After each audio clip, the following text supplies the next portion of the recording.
Assalamualaikum warahmatullahi wabarakatuh. Perkenalkan, nama saya Rizal Mahrizki dan NPM saya adalah 254111045 dari kelas manajemen 25. Saya di sini akan memberikan presentasi tentang bagaimana kisah singkatnya itu turunnya wahyu pertama, yaitu awal kenabian dari Nabi Muhammad SAW sebagai syarat atau sebagai UTS dari dosen pengampu Pak Asgar Siregar SHMA. Nah, di sini kita akan masuk presentasinya. Latar belakang Nabi Muhammad SAW sebelum mendapatkan wahyu. Latar belakangnya adalah Nabi Muhammad ini pada usia 40 tahun yang sering kali mengasingkan diri ke Gua Hira, sebuah gua di Jabal Nur. Beliau menemukan tahannuts atau perenungan yang mendalam pada kala itu. Jadi intinya Nabi Muhammad ini sudah melakukan sering kali melakukan menyendiri ke gua Hiro pada saat itu di Jabal Nur sebelum beliau mendapatkan wahyu. Ya, ini mengasingkan diri untuk merenungi kondisi masyarakat Makkah yang dipenuhi oleh kemusyrikan yang sangat amat banyak terjadi pada kala itu. Yang kedua ada mimpi-mimpi yang benar atau ru'yah shadiqah. Ini mulai sering dialami sebagai tanda awal kenabian dari beliau tersebut. Peristiwa turunnya wahyu pertama di Gua Hira pada tahun 610 Masehi, yakni pada malam 21 Ramadan. Malaikat Jibril mendatangi Nabi Muhammad SAW di Gua Hira tersebut. Lalu Jibril pun memerintahkan Nabi Muhammad, Iqra hada, bacalah. Jibril memerintahkan Nabi Muhammad untuk membaca atau Iqra dengan kalimat perintah. Kemudian reaksi Nabi menjawab, La ana biqori. Aku tidak bisa membaca, wahai Jibril. Mendengar hal itu, Jibril langsung memeluk Nabi 3 kali hingga nada Nabi ini terasa sesak.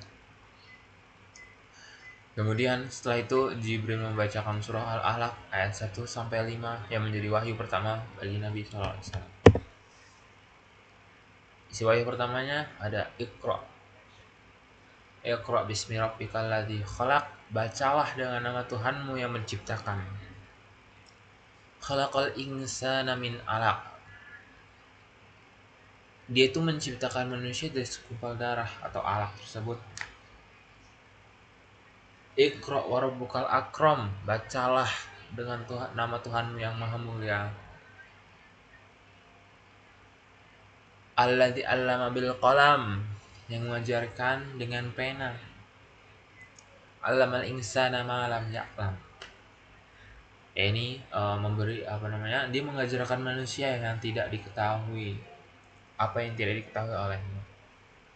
Gitu. Ya. Setelah mendengar wahyu pertama datang tersebut, Nabi Muhammad pulang dalam keadaan takut dan gemetar. Kemudian segera meminta Khadijah, istrinya yang mulia, untuk menyelimutinya. Khadijah menenangkan dan mendukung Nabi dengan penuh cinta dan pengertian. Khadijah membawa Nabi menemui sepupunya, Waraqah bin Nawfal, seorang penganut Nasrani yang sangat berilmu. Waraqah menguatkan Nabi, menyatakan bahwa itu adalah wahyu dari Allah Subhanahu wa Ta'ala, dan meramalkan bahwa Nabi akan menghadapi penolakan dari kaumnya, yaitu. Kemudian ada makna dan dampak turunnya wahyu pertama. Dampaknya adalah sebagai tanda awal kenabian dari Nabi SAW sebagai Rasul terakhir yang membawa risalah ilahi. Kemudian ada turunnya Al-Quran, merupakan awal turunnya Al-Quran, kitab suci dan petunjuk hidup bagi seluruh umat manusia. Maknanya kita pentingnya ilmu, menegaskan urgensi ilmu dan membaca sebagai fondasi dalam ajaran Islam dan kehidupan. Kemudian ada perubahan peradaban. Momen bersejarah yang secara fundamental mengubah arah peradaban dunia menuju cahaya kebenaran yang ditandai dengan turunnya Nabi Muhammad, turunnya Al-Quran atau wahyu kepada Nabi Muhammad SAW. Kesimpulannya, hikmah dari wahyu pertama ini adalah pentingnya ilmu dan iman. Wahyu pertama mengajarkan kita betapa pentingnya ilmu pengetahuan dan ketundukan pada Allah Subhanahu wa taala sebagai inti kehidupan. Kemudian ada pembawa risalah. Nabi Muhammad SAW adalah pembawa risalah yang agung yang menengarai penerang kegelapan jahiliyah, membawa Islam sebagai rahmat bagi semesta alam. Yang ketiga ada tonggak sejarah. Peristiwa ini menjadi tonggak awal Islam dan terus menginspirasi umat hingga kini untuk terus belajar dan beriman kepada Allah Subhanahu wa taala.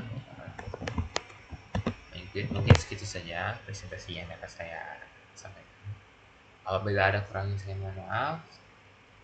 Diambil baiknya, dibuang jeleknya. Assalamualaikum warahmatullahi wabarakatuh.